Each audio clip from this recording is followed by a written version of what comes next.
Hi sir, yeah నా పేరు తేజ. ఎప్పటి నుంచో ఒక డౌట్ ఉంది సార్.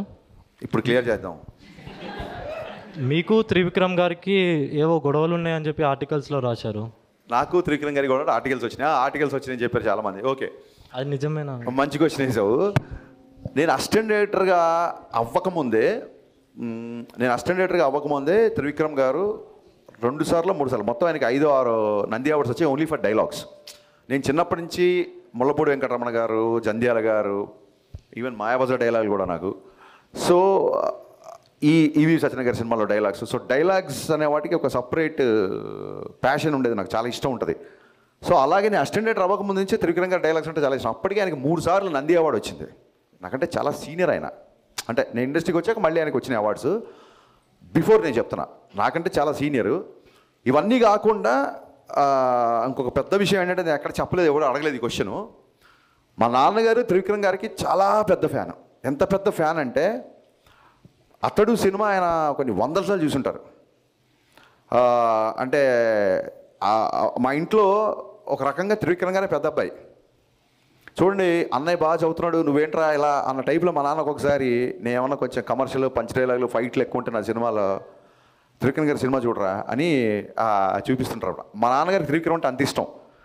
నాకు మా నాన్నగారి ఇష్టం నాకు ఏ రేంజ్లో నాకు కోపం తెప్పించిందంటే, ఇంక నేను కూడా లాభం లేదు, 10,000 భావంలో త్రివిక్రమ్ గారి ఫాదర్ దగ్గరికి వెళ్ళి ఆయనకి నా సినిమాలు అన్నీ చూపించి, సార్ మీరు నా ఫ్యాన్ అని చెప్పండి, త్రివిక్రమ్ గారు మా ఇంట్లో పెద్ద కొడుకు, నేను మీ ఇంట్లో చిన్న కొడుకు కావాలనుకుంటున్నా అని చెప్దాం అనుకున్నా.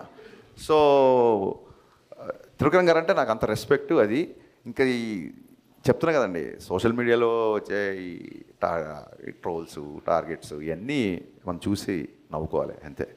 And no doubt Telugu cinema చరిత్రలో యాజ్ అ రైటర్గా త్రివిక్రమ్ గారు వేసిన ముద్ర శాశ్వతం, ఫర్ ఎవర్ ఉంటుంది ఆయన వేసిన ముద్ర. యా. హాయ్ సార్, నా పేరు స్వప్న. సో హీరో హీరోయిన్ తర్వాత చాలా హైలైట్ అయిన సీన్స్ ఏమన్నా ఉన్నాయంటే అవి సత్య గారివి. సో ఆ థాట్ మీకు ఎలా వచ్చింది? గద్దలకొండ గణేష్లో సత్య పర్ఫార్మెన్స్ చూసి నేను థ్రిల్ అయిపోయా. బేసిక్గా సత్య గ్రోత్ ఏంటంటే, మీకు గుర్తుందో లేదో, గబ్బర్ సింగ్లో అరే కోటి ఇంకోటి అంటే చిన్న ఛాయ్ ఇచ్చే క్యారెక్టర్, చిన్న క్యారెక్టర్. ఒకసారి ఏమైందంటే, తన పాపం ఏదో బిజీగా ఉండవు, ఏదో కమ్యూనికేషన్ మిస్ అయిపోయి షూటింగ్ లేట్ అయిపోయాడు. తను షూటింగ్ లేట్ అయిపోతే మా మేనేజరు, క్యాబ్ బుక్ చేసుకుని వచ్చావా అక్కడ షూటింగ్ పెడతా. అక్కడ మేనేజర్ తప్పు కాదు, సత్య తప్పు కాదు. సమ్ సిచ్యువేషన్స్ వల్ల సత్య షూటింగ్ లేట్ వచ్చాడు, గబ్బర్ సింగ్ షూటింగ్ లేట్ వచ్చాడు. నేను వచ్చి ఏంటి ఇంత లేటు, కళ్యాణ్ గారి కాంబినేషన్ కదా అది అంటే, లేదన్నా కొంచెం కార్ మిస్ అయిపోయింది, మేనేజర్కి నాకు మిస్కమ్యూనికేషన్ వచ్చింది, నేను క్యాబ్లో వచ్చాను అందుకే లేట్ అయింది, ఆర్ఎఫ్సి అంటే క్యాబ్స్ కూడా అంత ఈజీగా దొరకట్లేదు అని పాపం ఫీల్ అయ్యాడు, లేట్గా వచ్చినందుకు. క్యాబ్లో వచ్చాను ఫీల్ అయ్యాడు. నేను చెప్పా, సత్య ఇప్పుడు మామూలుగా ఎలా వస్తున్నాం అంటే, లేదంటే ప్రొడక్షన్ వాళ్ళు కారు పెట్టారు, నేను ఇంక 2-3 కమెడియన్లు కలిసి వస్తున్నాము, కొత్తగా వచ్చిన ఆర్టిస్టులు అందరం కలిసి ఒక 4కి, ఆబ్వియస్లీ ఇన్నోవాళ్ళ 4 కూర్చోవచ్చు కాబట్టి. సో అప్పుడు చెప్పే సత్య ఒకటి గుర్తుపెట్టుకో, నీకు independent vanity van, solo vanity van, solo vehicle పెట్టే రోజు త్వరలో వస్తుంది నీకు. You will reach that heights అని గబ్బర్ సింగ్ షూటింగ్ జరుగుతున్నాడు చెప్పా.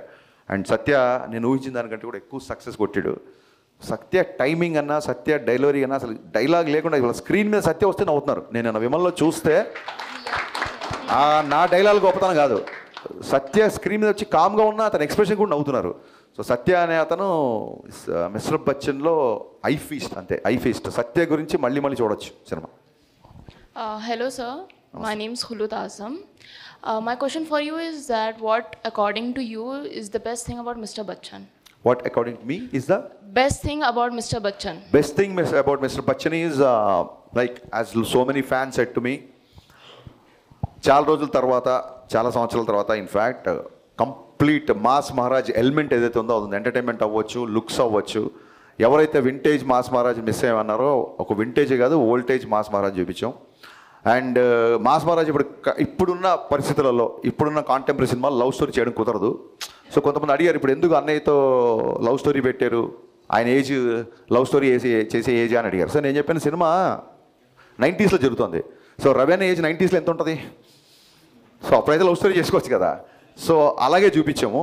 At the same time music అండి, చాలా రోజుల తర్వాత ఒక ఆల్బమ్ హిట్ అవ్వడం అనేది, అండ్ ఇందాక మీరు చెప్పినట్టుగా సత్య కామెడీ అవ్వచ్చు, మనం మన చిన్నప్పుడు మన అన్నయ్యలు లేకపోతే మన పేరెంట్స్ వాళ్ళందరూ చూసిన ఒక చిన్న బ్యాక్ డ్రాప్, రెగ్యులర్గా వచ్చే కాంటెంపరీ ఫిల్మ్స్లో ఉండే బ్యాక్ డ్రాప్ కాకుండా ఒక 90s 80s బ్యాక్ డ్రాప్, మంచి సాంగ్స్, మంచి ఫైట్స్, మంచి డైలాగ్స్, దిస్ ఎవ్రీథింగ్ కలిపితే mister Bachchan. Hi sir, my name is Banu. మూవీలో సిద్ధుని క్యామియో రోల్ చేశారు కదా సార్, యూత్ యువరాజ్ అని ఒక ట్యాగ్ ఇచ్చారు, ఎందుకు ఇచ్చారు సార్ అది? ఏం లేదు, అది చిన్న రైమింగ్. నేను యాక్చువల్గా అన్నయ్య కొడుకుని మాస్ యువరాజ్ అని పిలుస్తా, రవీణ్య కొడుకుని. అది చాలాసార్లు చెప్పాను. కానీ యూత్ యువరాజ్ అనే లైన్తో వచ్చింది ఐ థింక్ మా రైటింగ్ డిపార్ట్మెంట్లో ఉన్న Praveen Varma.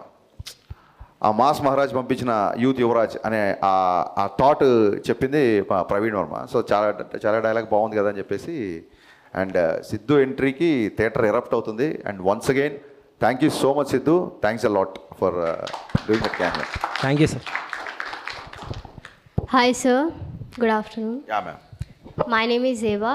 I am from St. Anne's College and my question is for you. How do you take a feedback? What is the best feedback you got for this movie? Yeah, see, you're from St. Anne's, huh? St. Anne's, okay.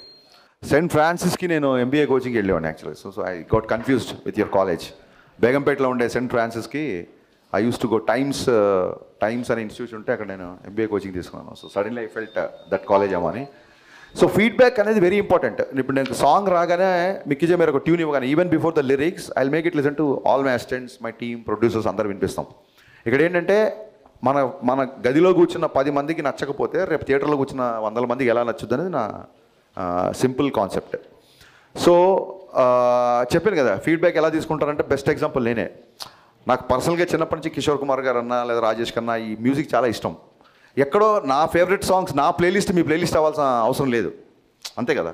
So ఆ ఉద్దేశంతో కొంచెం హిందీ పాటలు ఎక్కువ ఉన్నాయని feel అయినప్పుడు ఇమ్మీడియట్గా నేను first day talk రాగానే ఇమ్మీడియట్గా అదే నైట్ కూర్చొని ఆ సాంగ్స్ ట్రిమ్ చేశా.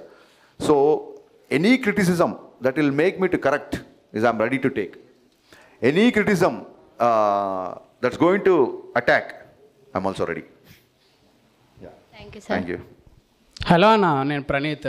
ఫస్ట్ ఆఫ్ ఆల్ థ్యాంక్స్ అన్న, మాకు గబ్బర్ సింగ్ లాంటి కంబ్యాక్ మూవీ ఇచ్చినందుకు. అండ్ అడగనీకి ఏముందంటే అన్న, మీ మూవీలో ఒక డైలాగ్ ఉంది అన్న, పని పాట లేని పకోడిగాళ్ళందరూ ఇదే పని మీద ఉంటారని.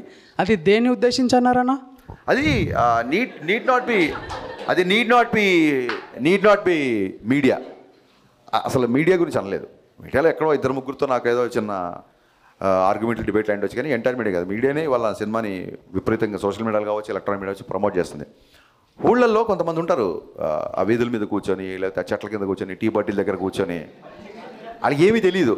ఒక్కోసారి మన పక్కనే ఉంటారు, మన ఫ్రెండ్స్లో ఉండొచ్చు, మన చుట్టాల్లో ఉండొచ్చు. సో పని పాట లేని పకోడిగాళ్ళు అంటే నిజంగా పని పాట లేని పకోడిగాళ్ళు, అంతే తప్ప ఒక ప్రొఫెషన్లో ఉన్న వాళ్ళు లేక ఇంకో దాంట్లో ఉన్న వాళ్ళు కాదు. ఊరికే చూసారా ఊళ్ళో గాలి వార్తలు, they will enjoy the rumour. ఇది ఎలాంటి బ్యాచ్ అంటే రోడ్డు మీద వెళ్తున్నప్పుడు 10 మంది జనాలు గుమిగాడు అనుకోండి, అరే ఇక్కడ ఏదో యాక్సిడెంట్ అయిందంటే దిగి చూస్తాడు. వీడు పొరపాటున ఆడికి ఏం లేదు, చిన్న దెబ్బలతోనో మట్టితోనో బయటపడి డిసప్పాయింట్ అయిపోతాడు. ఆడి కాలు ఇరిగితేనో ఆడి రక్తం వస్తే కానీ సాటిస్ఫై అవ్వడు.